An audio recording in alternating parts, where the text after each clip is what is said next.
Hello friends, मेरा नाम जतिन है और आज मैं आपके लिए लाया हूँ एनसिबल का इंट्रोडक्शन। एनसिबल होता क्या है, चलिए जानते हैं एनसिबल क्या है और क्यों यूज़ होता है और कैसे काम करता है। ठीक है,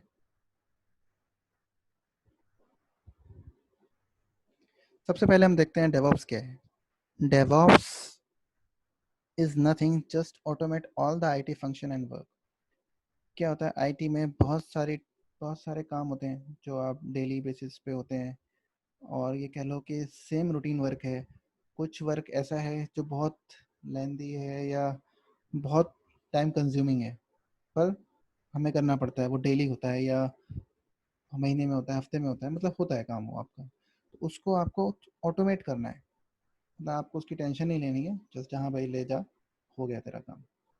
समझ रहे होंगे आप कि इसको क्या करना है, हमें ऑटोमेट करना है। ऑटोमेट कैसे कर सकते हैं? डेवऑप्स के अपने बहुत सारे टूल्स हैं मार्केट में, तो उन टूलों की हेल्प से हम इस काम को ऑटोमेट करते हैं। Ansible is automation. एंसिबल क्या एक ऑटोमेशन टूल है? यस, एंसिबल ऑटोमेशन टूल है। अब आप जो काम परफॉर्म करते हो, ठीक है, आप डेवऑप्स का यूज़ करते हो, डेवऑप्स के टूल्स का यूज़ करते हो, तो उनका बेनिफिट क्या है? क्यों हम दुनिया डेवऑप्स की तरफ भाग रही है आज? इसलिए क्योंकि क्यों कंपनी डेवऑप्स इंजीनियर मांगती है? क्या वैल्यू है डेवऑप इंजीनियर की? बहुत वैल्यू है मार्केट में आज की डेट में डेवऑप्स इंजीनियर की। डेवऑप इंजीनियर एक ऐसा ऐसा बंदा होता है कंपनी में जिसको मतलब सारी नॉलेज होती है, अच्छे टूल्स की नॉलेज होती है, जो कि ऑटोमेशन टूल्स की नॉलेज होती है, बेसिकली आप ये कह सकते हैं। तो उन टूल्स की नॉलेज होने की वजह से उसको एक नाम मिलता है कि DevOps engineer. He is DevOps engineer. वो क्या करता है, जो काम सिस्टम एडमिन करते थे पहले, आ, लगे रहते थे सारा दिन, पूरी टीम होती थी सिस्टम एडमिन की, काम परफॉर्म करती रहती थी, सुबह शाम काम चल रहा है। उस काम को डेवऑप्स इंजीनियर ने आके मार्केट में उस सारे काम को बहुत स्मूथली कम कर दिया। कम कर दिया इन द सेंस ऑटोमेट कर दिया है। ठीक है, पर ऐसा नहीं है कि सिस्टम एडमिन की आज ज़रूरत नहीं है, सिस्टम एडमिन की भी ज़रूरत है। और डेवऑप्स इंजीनियर और कुछ नहीं है, वो एक ऐसा कॉम्बिनेशन है। आप ये कह सकते हो डेवऑप्स बना ही दो टर्म से मिलकर है, डेव प्लस ऑप्स, यानी डेवलपर और ऑपरेशंस। ये दोनों ही फील्ड से बंदा आके एक बंदा बन गया, आप ये कह सकते हैं। ठीक है, तो नो डाउट डेवऑप्स इंजीनियर के पास स्किल्स हैं, ऑटोमेशन के स्किल्स हैं, जो कि वो सिस्टम एडमिन काम बहुत स्मूथली रन कर सकता है। ठीक है, अब आते हैं एंसिबल होता क्या है। What is Ansible? एंसिबल, अभी मैंने ऑलरेडी बताया आपको कि वो ऑटोमेशन टूल है। ऑटोमेशन टूल है और कैसे काम करता है? एंसिबल काम करता है एसएसएच पे। अगर आपके पास एसएसएच इनेबल नहीं है तो एंसिबल काम नहीं करेगा। एंसिबल काम ही एसएसएच पे करता है। और एंसिबल क्या है? एजेंट लेस है। एंसिबल को किसी क्लाइंट साइड पे किसी सॉफ्टवेयर की या किसी आपका डेमन की इंस्टॉलेशन की ज़रूरत नहीं है, एसएसएच की इंस्टॉलेशन की ज़रूरत है। एसएसएच उधर होना चाहिए और एसएसएच बाय डिफ़ॉल्ट इनेबल होता है, इंस्टॉल होता है। पर एंसिबल का ड्रॉबैक भी है। अगर एसएसएच बंद है तो आप एंसिबल काम नहीं करेगा।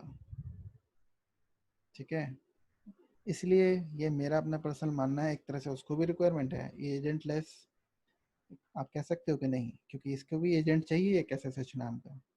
पर एज अ टेक्निकल टर्म में अगर बात करें तो ये एसएसएच एक अलग चीज़ है। एसएसएच एक डेमन है जो कि उधर इनेबल रहता है, होता है सिस्टम में। इसका कोई अपना सॉफ्टवेयर नहीं है। यानी एंसिबल सिर्फ हमें एक जगह इंस्टॉल करना है, जो कि सर्वर पे करना है, क्लाइंट पे करने की कहीं ज़रूरत नहीं है। सिर्फ आपको एंसिबल अपने कंट्रोल नोड पे यानी सर्वर पे इंस्टॉल करना है और क्लाइंट पे एसएसएच होना चाहिए, इनेबल होना चाहिए, रनिंग होना चाहिए। तो आपका सारा टास्क परफॉर्म कर सकते हो अपने कंट्रोल नोड से। जितने भी मैनेज होस्ट हों आपके कंपनी में, 100 हो, 200 हो, 500, 1000 हो, सब पे टास्क परफॉर्म कर देगा वो। चलिए, आप एंसिबल समझ चुके होंगे कि एंसिबल क्या है। कॉन्फ़िगरेशन मैनेजमेंट टूल क्या होता है? मैं बार बार कह रहा हूँ, एंसिबल क्या है? कॉन्फ़िगरेशन मैनेजमेंट टूल है। एंसिबल एक ऑटोमेशन टूल है। एंसिबल कॉन्फ़िगरेशन मैनेजमेंट टूल है। इससे आप क्या समझ रहे हैं? ये हमें एंसिबल की ज़रूरत क्यों है? क्योंकि हमें सर्वर से अपने सारे क्लाइंट्स पे या इवन सर्वर पे भी आप कह सकते हो, मुझे कुछ कॉन्फ़िगरेशन करनी है, यानी कुछ सेटिंग करनी है, कुछ चेंजेस करने हैं फाइल में। सपोज मुझे यूज़र बनाने हैं, मुझे पासवर्ड रिसेट करने हैं, मुझे 100 सिस्टम में पासवर्ड रिसेट करने हैं, तो वो कैसे करोगे? हर सिस्टम पे जा जाके थोड़ा ना करोगे कि सारे 100 सिस्टम में मैं एक एक सिस्टम पे जाके सारे, मेरे पास सपोज 50 भी सिस्टम एडमिन है तो मैं उनको भी भेजूंगा तो 50 के 50 जाएंगे, वो उनको भी 100 पे जाने के लिए फिर एक को 2 सिस्टम हैंडल करने पड़ेंगे। या मैं 100 सिस्टम एडमिन तो नहीं रख सकता, या एक को 100 जगह तो वन बाय वन नहीं भेज सकता, बहुत टाइम कंज्यूमिंग है। तो यही ऑटोमेशन का काम है कि ये मैन पावर कम कर रहा है, आपका टाइम बचा रहा है, कॉस्ट रिड्यूस कर रहा है। अब आते हैं वापस कॉन्फ़िगरेशन मैनेजमेंट टूल पे। ये क्या है? कॉन्फ़िगरेशन मैनेजमेंट टूल है, तो ये सारी कॉन्फ़िगरेशन कर रहा है आपकी सारे होस्ट पे, ठीक है, एक ही सिंगल स्टेशन से, यानी आपके सर्वर से, कंट्रोल नोड से। अब एक टर्म है सिस्टम एडमिन, या एक कह लो डेजिग्नेशन है सिस्टम एडमिन। ये क्या करता है? ये क्या है बंदा? ये क्या काम करता है? ये बहुत सारे काम करता है दिन में, डेली इसके पास काम है कि एक तरह से सेम टास्क परफॉर्म करता है डेली। जैसे कि आपका आ गया यूज़र मैनेजमेंट, ठीक है, जो भी आपके डेली के ऑपरेशंस हैं, पैचिंग है, सब में मुझे 50 सर्वर है, उन सब पे अपाचे डालना है, अपाचे इंस्टॉलेशन, डिस्क ऐड करनी है, ठीक है, माउंट पॉइंट बनाने हैं, मशीन की रिपोर्ट निकालनी है, क्या उसकी सीपीयू चल रहा है, क्या चल रहा है, रैम कितनी है, क्या है, सारी रिपोर्ट निकालनी है, पासवर्ड रिसेट करने हैं, यूज़र ऐड करने हैं, यूज़र मैनेजमेंट है, बहुत सारा, कुछ भी काम हो आपका, बहुत सारा काम होता है। तो वो सारे काम इस टूल से आप परफॉर्म कर सकते हो, सिंगल कंट्रोल नोड से, सारे के सारे 100 सर्वर पे। अब एंसिबल काम कैसे कर रहा है? आप देखो कि एंसिबल एक एजेंट लेस सर्विस है। मैंने जैसे कि आपको बताया, एजेंट लेस सर्विस है। एंसिबल का कोई पैकेज आपको कहीं नहीं डालना पड़ता। एंसिबल के सिर्फ इंस्टॉलेशन कंट्रोल नोड पे होती है। मुझे ज़रूरत नहीं है किसी क्लाइंट पे एंसिबल के इंस्टॉलेशन करने की, सिर्फ वहाँ एसएसएच चाहिए और आपका काम परफॉर्म हो जाएगा, सारा सारा टास्क परफॉर्म हो जाएगा, ठीक है। ये कैसे करता है? एक पुश सिस्टम पे काम करता है। आप कंट्रोल नोड से पुश करते हो कि जी जाओ 100 सर्वर पे एक्स वाई जेड नाम का यूज़र बना दो, वहाँ एक्स वाई जेड नाम का यूज़र बन जाता है। और कैसे बनता है? ऐसा नहीं कि पहले एक शेल स्क्रिप्टिंग की तरह नहीं है। शेल अगर अब शेल स्क्रिप्टिंग का नाम आया तो चलो सारे शेल स्क्रिप्टिंग की बात करते हैं। जब हमारे पास शेल स्क्रिप्टिंग थी तो हमें एनसीएमएल की ज़रूरत क्यों पड़ी? सारा काम तो हम शेल स्क्रिप्टिंग से कर सकते हैं, है ना, कर सकते हैं ना सारा काम शेल स्क्रिप्टिंग से।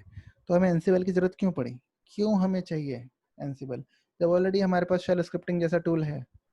एक शेल स्क्रिप्टिंग का फीचर है नहीं बॉस। शेल स्क्रिप्टिंग के लिए आपको एक हाईली क्वालिफाइड बंदा चाहिए, जिसे ओएस की बहुत अच्छी जानकारी हो, जिसकी शेल स्क्रिप्टिंग पे बहुत अच्छी कमांड हो, जो सारी कमांड की नॉलेज रखता हो और अच्छा एक्सपीरियंस हो।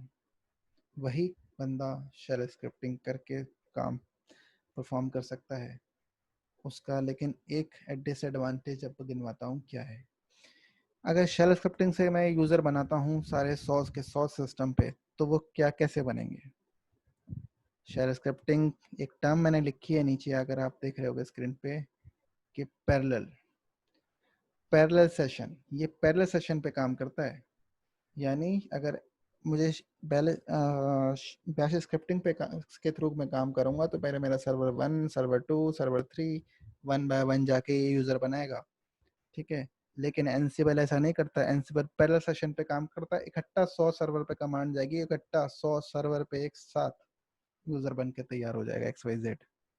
लेकिन शेल स्क्रिप्टिंग पे पहले सर्वर 1 पे बनाएगा, सर्वर 2 पे बनाएगा, सर्वर 3 पे बनाएगा, पहले वहाँ टास्क परफॉर्म होगा, जब वहाँ परफॉर्म हो जाएगा फिर वो आगे चलेगा, ठीक है। और बैश स्क्रिप्टिंग वाले बंदे को आपको बहुत ज़्यादा सैलरी पे करनी पड़ेगी भाई। उसके पास अच्छी नॉलेज है तो वो आपके कम सैलरी पे काम नहीं करेगा। लेकिन शेल स्क्रिप्ट एनसिबल में आपको एक ऐसा बंदा चाहिए जिसको लिनक्स की अच्छी नॉलेज हो, बहुत अच्छी नहीं, अच्छी नॉलेज हो, या आप कहते हो कि उसको बेसिक भी आता है, तो वो एनसिबल पे काम कर सकता है। उसे सिर्फ मॉड्यूल्स पढ़ने हैं, इसमें इसको जानना है कैसे एनसिबल काम करता है, एनसिबल को पढ़ना है और वो काम करना चालू कर सकता है। एनसिबल के लिए मैं कहूँगा RSC होना ज़रूरी है। आपको अगर लिनक्स के बारे में जानना है, कैसे यूज़र मैनेजमेंट क्या है, ठीक है, प्रोसेस वगैरह क्या होती हैं, सारी चीज़ें क्या होती हैं, स्टोरेज क्या है, ये सब चीज़ें आपको अगर पता होंगी तभी आप काम परफॉर्म कर पाओगे। तो इसलिए मैं चाहता हूँ कि जो बंदा एनसिबल करे वो इक्विवेलेंट RSC से हो। चलिए अब बात करते हैं कि अगर मार्केट में एनसिबल इतना ही अच्छा है तो बाकी ऐसा कोई सॉफ्टवेयर नहीं है जो इसके बराबर है या कुछ करता है। नहीं, मार्केट में पहले ऑलरेडी अवेलेबल बहुत ऑलरेडी पपेट है, बहुत सारे और भी हैं, टूल्स हैं अवेलेबल, पर एनसिबल ही क्यों? सबसे बढ़िया इसका एक मेन, अगर एक बात 100 बात की एक बात कहूँ तो इसमें है एनसिबल प्रमोट कर रहा है रेड हैट। जब नाम आ गया रेड हैट तो मैं समझता हूँ कि जब रेड हैट इसको खुद प्रमोट कर रहा है तो वैसे फ्यूचर में इसकी डिमांड अच्छी होने वाली है। एनसिबल ही अच्छे से चलने वाला है आगे मार्केट में, ये मेरा अपना पर्सनल मानना है। बाकी लेट्स सी। और अगर इतने सारे टूल हैं तो वो टूल क्या ऐसा काम नहीं कर पाते थे जो एनसिबल कर रहा है? एनसिबल क्या कर रहा है, मैंने ऑलरेडी बताया कि ये एजेंटलेस है, ठीक है। इसको सिर्फ एक जगह करना है। पपेट में क्या होता है कि आपको दोनों तरफ, उधर क्लाइंट डालना पड़ता है, इधर सर्वर डालना पड़ता है, ठीक है। उधर क्लाइंट सॉफ्टवेयर अलग होता है, वो आपको उधर डालना पड़ता है आपके होस्ट पे, और सर्वर पे आपको अपना एक पपेट पूरा कॉन्फ़िगर करना पड़ता है, तब वो काम करता है। अगर आपका क्लाइंट उधर काम करना बंद कर देगा या क्लाइंट में कुछ प्रॉब्लम आएगी तो उधर वो काम नहीं करेगा। इधर भी ऐसा ही है, SSH नहीं चलेगा, पर SSH हम मान के चलते हैं अलग है, और SSH बेस्ड है, SSH पे ही काम करता है ये। बस एक सिक्योरिटी कंसर्न रहता है कंपनीज का, अदरवाइज इससे बढ़िया टूल नहीं है। आपको अगर कोई भी दिक्कत, कोई भी परेशानी लगती है या कोई भी कुछ है तो प्लीज़ मुझे बताइएगा ज़रूर, और कमेंट सेक्शन में डालिएगा अगर आपको कैसा लगा एनसिबल का इंट्रोडक्शन। और भी कुछ पूछना हो तो, कोई भी आपको किसी टॉपिक पे वीडियोस चाहते हैं तो प्लीज़ कमेंट कीजिएगा, और मेरे चैनल को लाइक कीजिए, सब्सक्राइब कीजिए। आपका चैनल है ये DevOps world. Okay bye, goodbye. मैं आपके लिए और नई नई वीडियोस लाता रहूँगा।